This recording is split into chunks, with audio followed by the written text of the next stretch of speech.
All right, this is going to be part 46. This is a continuation of the last video on the Byrds. So let's go over some of Kubrick's Byrds here.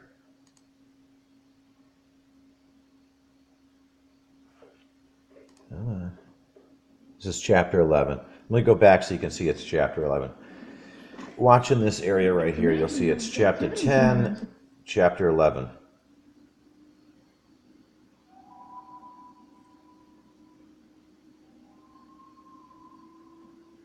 Okay, so we hear the loon calls. Now let's go to chapter 12, because it's doubled. Every clue is doubled. Now we're on chapter 12.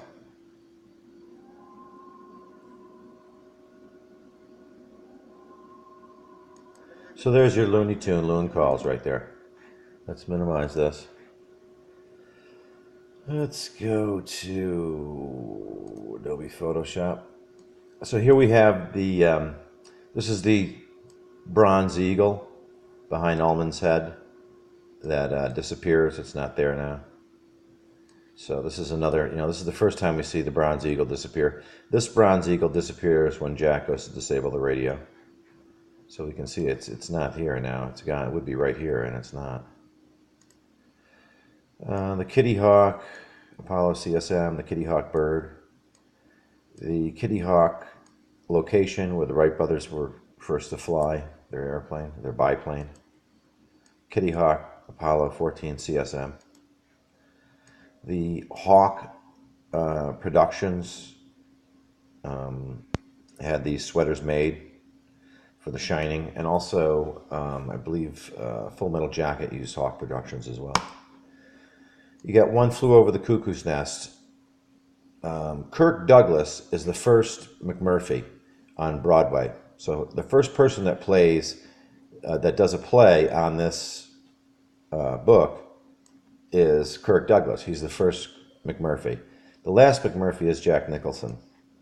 And so Kirk Douglas gives or sells the rights to this story to his son, Michael Douglas. So it's always father and son. So you have Kirk Douglas father, Michael Douglas son, and he makes the movie One Flew Over the Cuckoo's Nest.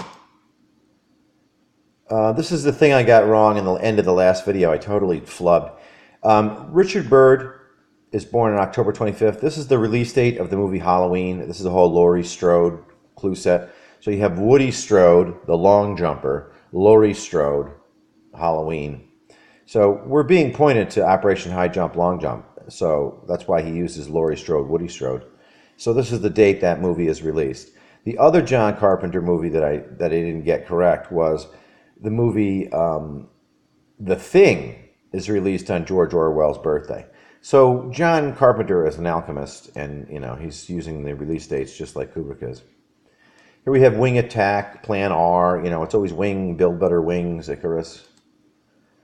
There's the Wright brothers. They were essentially screwed by Curtiss Aircraft. Pretty much stole all their ideas and improved them and screwed them out of billions. Here's the Roadrunner TV show. So we hear this TV show twice in The Shining, and once as I said before, if it's doubled or tripled, it's a clue.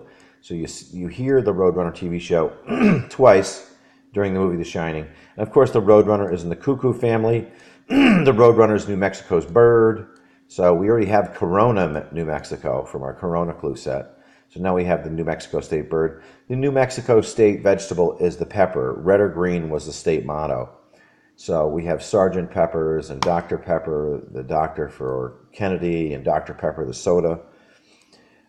Here's Richard Byrd Sr. and Dickie Byrd Jr. They both go on Operation High Jump. So father and son. Once again, it's always Icarus and Daedalus, Jocks and Stanley, Jack and Danny, Lightning Joe Collins and Michael Collins, father and son.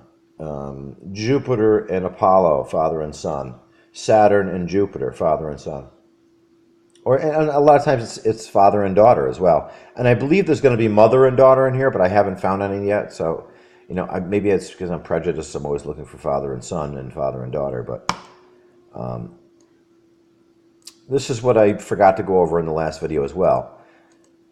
Here is golf scoring terminology. And a lot of these are not common. Some of these are not commonly used, and some are. So we go, a bogey is one over par. A birdie is 1 under par. An eagle is 2 under par.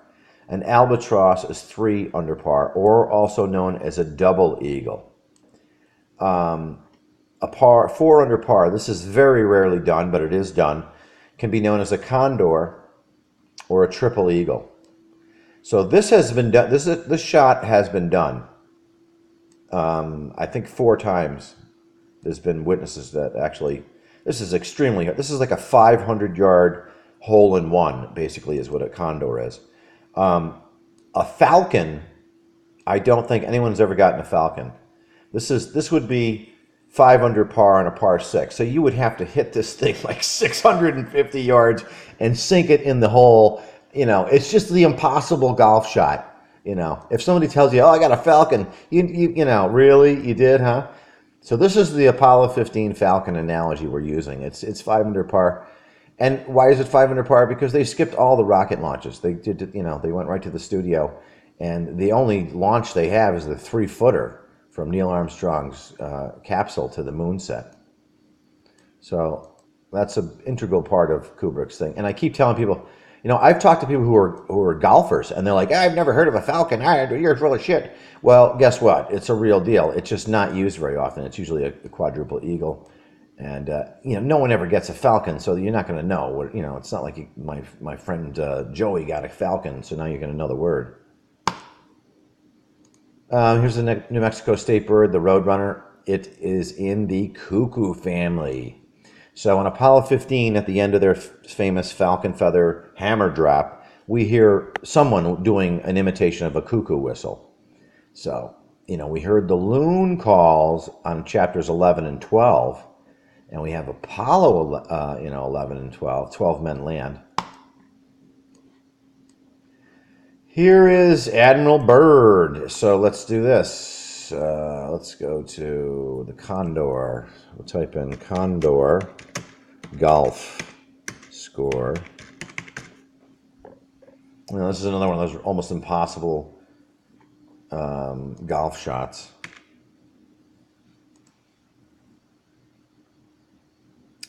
So a Condor is the name of American golf manufacturer. Oh, I didn't know that. It was the name of an American golf manufacturer. Interesting. So it's also a golf maker, and it's 4 under par. So this puzzle is riddled with golf stuff. And of course, this is Curtis Wright. So this is when the Wright brothers got screwed out of all their patents and everything. It became Curtis Wright. So a double eagle is a golf score. A double eagle is a gold coin. Barry Ullman has double eagles in his office that go missing. And then we have the Masonic double eagle. So let's do this.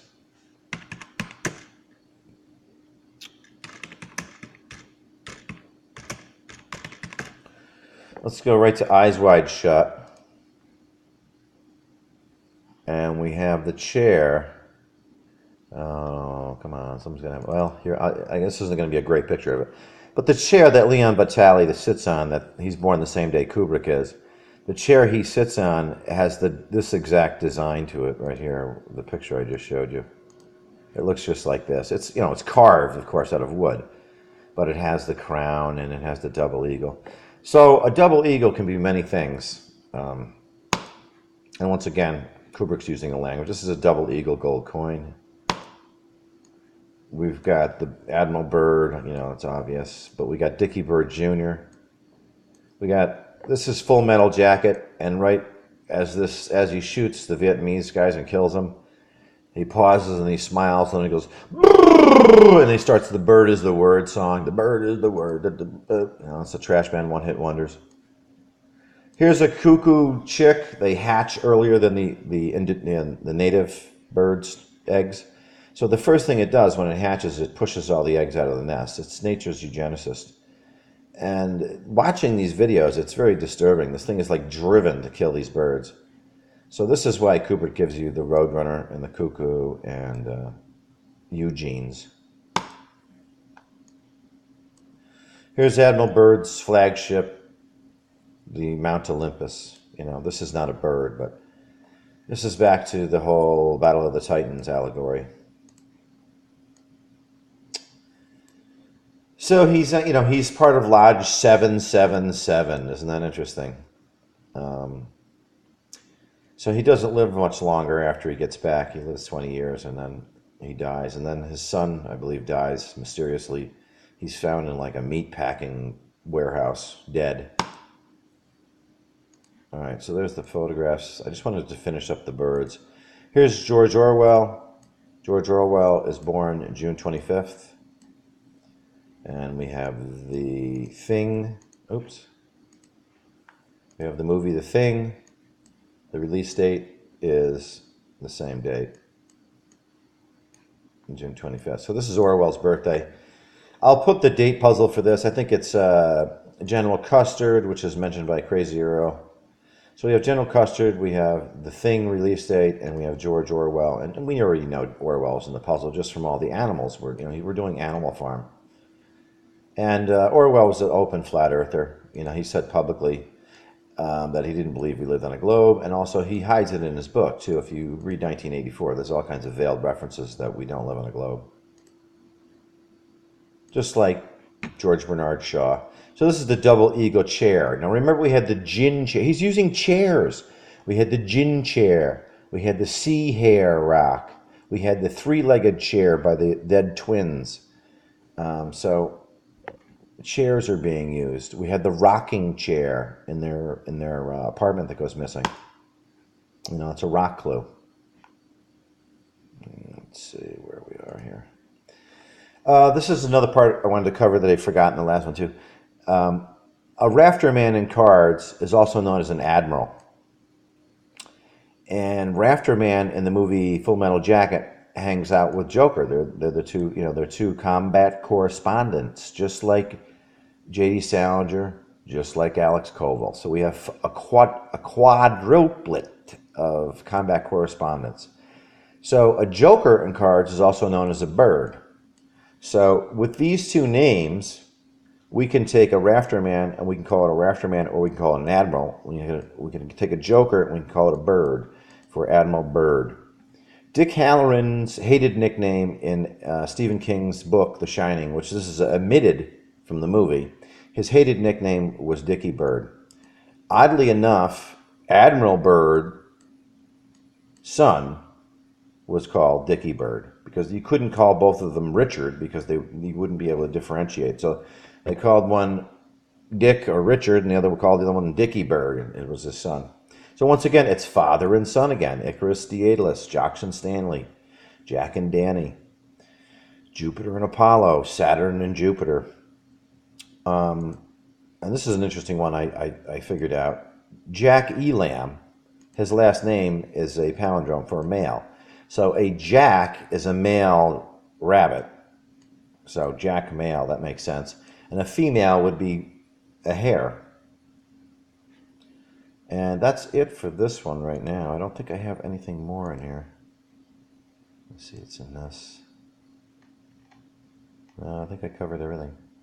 And so that's all the birds. So it took me 2 videos to get through of all the references to birds, and I probably missed a dozen. So that's it.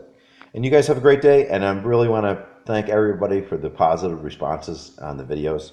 It really motivates me, and that's it. Have a great day. Thank you.